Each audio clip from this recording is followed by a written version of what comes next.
Bonjour à toutes et à tous, je suis très heureuse de vous retrouver pour la lecture de la prochaine nouvelle lune du 1er novembre 2024 à 12h48 temps universel, c'est-à-dire 13h48 heure de Paris. Cette nouvelle lune va se vivre dans le signe du Scorpion sur le degré 9 du signe du Scorpion.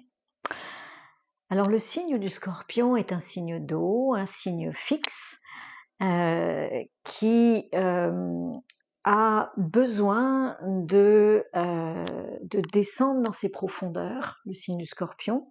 Il est plutôt en lien avec les marais, voilà, hein, il descend dans nos marais, dans nos zones d'ombre, à la rencontre de nos germes divins, de nos richesses qui sont bien cachées à l'intérieur de nous. Et ça, c'est le jeu de piste, hein, de notre vie, d'aller à la rencontre, d'oser aller à la rencontre, de prendre le risque d'aller à la rencontre de nos richesses qui sont planquées, cachées dans nos profondeurs, dans nos zones d'ombre. Voilà, donc le signe du Scorpion est un signe qui est extrêmement exigeant, qui par cette exigence mentale se met beaucoup de pression. C'est beaucoup de pression peut être associée à une grande puissance de vie, et cette puissance vitale peut être encore plus accentuée dès l'instant où on arrive à lâcher le mental et descendre vraiment dans notre vérité, dans nos profondeurs, où là, dès l'instant où on va à la rencontre de notre vérité intérieure, on met de la lumière, on accueille la lumière à l'intérieur de nous, et cela nous donne une puissance de vie, une puissance vitale extrêmement importante. Donc c'est un signe puissant, c'est un signe également puissant mentalement, de par son exigence, et de par souvent ce contrôle mental qui est fort, et qui voudrait quelque part tout maîtriser. Or, c'est pas vraiment la solution de vouloir tout maîtriser, de vouloir tout contrôler. En fait, à un moment donné, le signe du Scorpion nous demande de passer à travers ce nuage noir pour pouvoir accéder à nos richesses et à notre vérité. Le signe du Scorpion est en analogie avec la lettre Noun dans l'alphabet hébraïque. Cette lettre Noun est la 14e lettre de l'alphabet hébraïque. Voilà, ici présent. Et cette lettre Noun, elle nous parle eh bien de nos profondeurs, de nos zones d'ombre. Elle nous parle d'altérité, elle nous parle de germes divins, et elle nous propose de descendre dans nos profondeurs à la rencontre de nos germes divins. Et ces profondeurs, en fait, sont synonymes d'autres mondes, de l'inconscient, de notre inconscient, et elle nous propose d'accéder à d'autres mondes que le monde terrien dans lequel nous vivons, pour pouvoir accéder justement à nos germes divins, à nos sources et nos ressources divines, qui font que ce signe peut être extrêmement puissant sur le plan de l'énergie et sur le plan de nos actions. Voilà. Donc à l'occasion de cette nouvelle lune, eh bien le couple solilunaire est en très bon aspect à la planète Saturne, qui est toujours dans le signe des Poissons. Donc il y a un trigone entre Saturne et la nouvelle lune. Saturne, on en a parlé depuis, on en parle régulièrement. Saturne dans le signe des Poissons, en fait, il met en forme l'invisible. Il met en forme quelque part des croyances, des conditionnements, des illusions sur lesquelles on s'appuie pour vivre, des mensonges que l'on se fait ou qu'on nous fait et qui nous orientent dans nos vies. Saturne, il met en forme, donc il révèle. Alors il révèle tout cet invisible pour nous permettre de dissoudre et d'avancer autrement. Et là, lorsque l'on voit ce trigone entre Saturne et la nouvelle lune, donc 2 signes d'eau, 2 signes d'hypersensibilité, on peut se dire que cette nouvelle lune, c'est une nouvelle lune de révélation,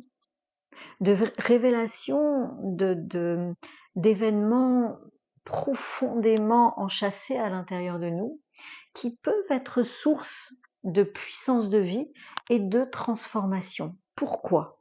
Eh bien, parce que les 2 planètes maîtresses de cette nouvelle lune, du signe du Scorpion, sont Mars et Pluton. Or, Mars est toujours dans le signe du Cancer, il finit sa course dans le signe du Cancer, et rappelez-vous, nous avons vu à la précédente pleine lune que Mars en Cancer n'est pas bien à l'aise, parce qu'il est quelque part activé, réactivé, agressé, on va dire, par des conflits non résolus qui font surface. Et là, on peut vraiment dire qu'à l'occasion de cette nouvelle lune, Saturne au trigone de la nouvelle lune en Scorpion, elle fait des révélations, et des révélations qui a priori sont d'ordre familiaux ou bien claniques. Alors clanique, ça peut être effectivement notre famille, ça peut être notre commune, ça peut être notre pays, ça peut être la société dans laquelle nous travaillons, qui forme un clan et qui scelle un clan quelque part. Hein. En tout cas, ce que cette nouvelle lune vient nous dire, c'est qu'il y a quand même des révélations qui remontent à la surface, qui sont source d'émotions, qui vont titiller notre hypersensibilité, qui vont donc titiller notre Mars, qui peut être très réactif, qui peut être agressif, parce que Mars, il n'a pas envie du tout de se confronter à des vieilles histoires. Il a envie d'avancer, Mars.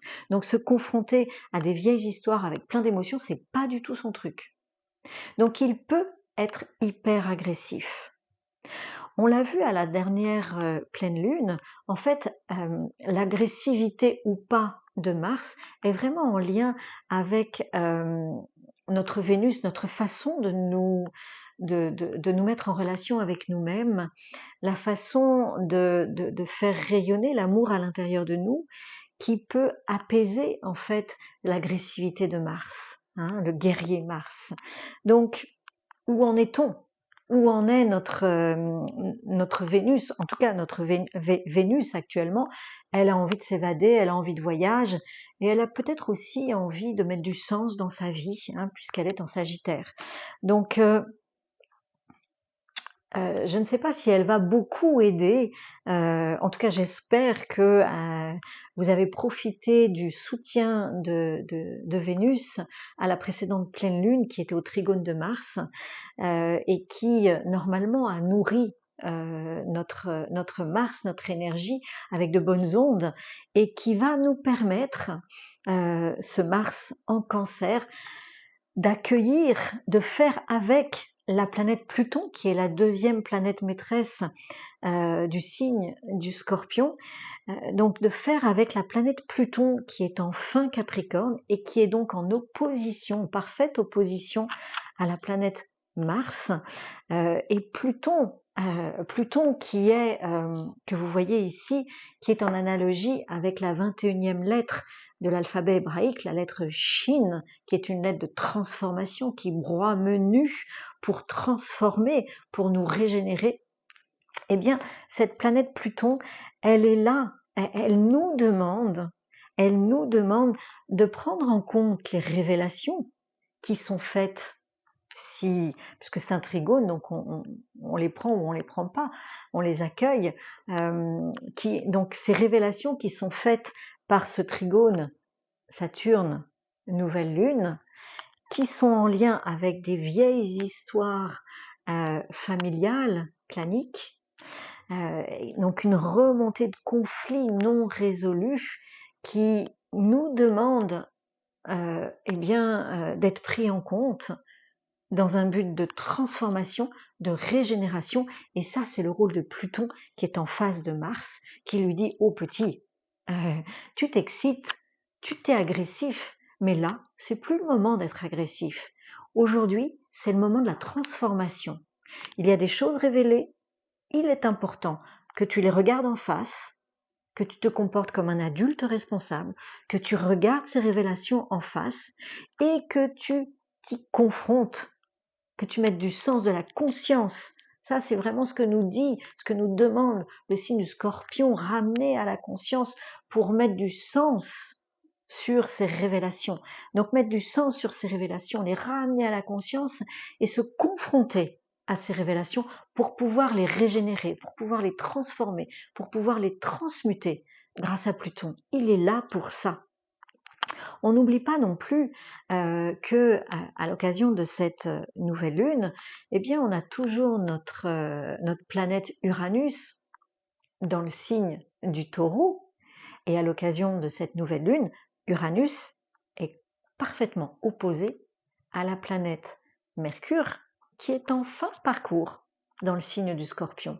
Donc vous voyez que Uranus peut aider par quelque chose d'inattendu, peut aider Mercure à lâcher son mental, à lâcher la pression mentale du signe du Scorpion pour nous permettre de descendre dans nos profondeurs, pour nous permettre de descendre dans nos zones d'ombre et d'accueillir autant qu'on le peut, eh bien,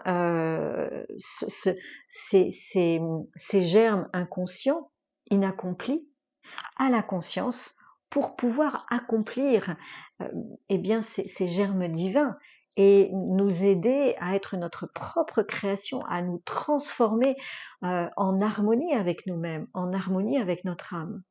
Donc, c'est une très belle nouvelle lune qui peut amener beaucoup de pression, beaucoup d'émotions, beaucoup d'agressivité si nous ne sommes pas en mesure de gérer l'agressivité de Mars, que nous sommes dans une réaction agressive plutôt que d'être dans une action de transmutation, de transformation. Tout va dépendre de est-ce que nous avons pu apporter une harmonie, faire vibrer une harmonie entre Mars et Vénus dans notre vie et à l'occasion de la précédente pleine lune. Voilà ce que j'avais à vous dire. Si je voudrais quand même rajouter que cette nouvelle lune est très bien accompagnée par toutes les planètes, vraiment toutes les planètes. Les deux points importants à travailler sont l'opposition Mars-Pluton, les deux planètes maîtresses du signe du Scorpion, et l'opposition Uranus-Mercure, qui va nous aider probablement à travers des événements inattendus, qui va nous aider à lâcher notre mental, probablement, ou peut-être à renforcer notre pression mentale. Ça va dépendre de chacun. Toutes les autres planètes sont en parfaite harmonie et parfaite discussion. Donc, oui, nous sommes vraiment dans une période clé de transformation. Ceci dit, cette transformation est très bien accompagnée. Donc, à nous de jouer. Je vous souhaite une très belle nouvelle lune et je vous retrouverai avec plaisir pour la prochaine pleine lune. À très vite!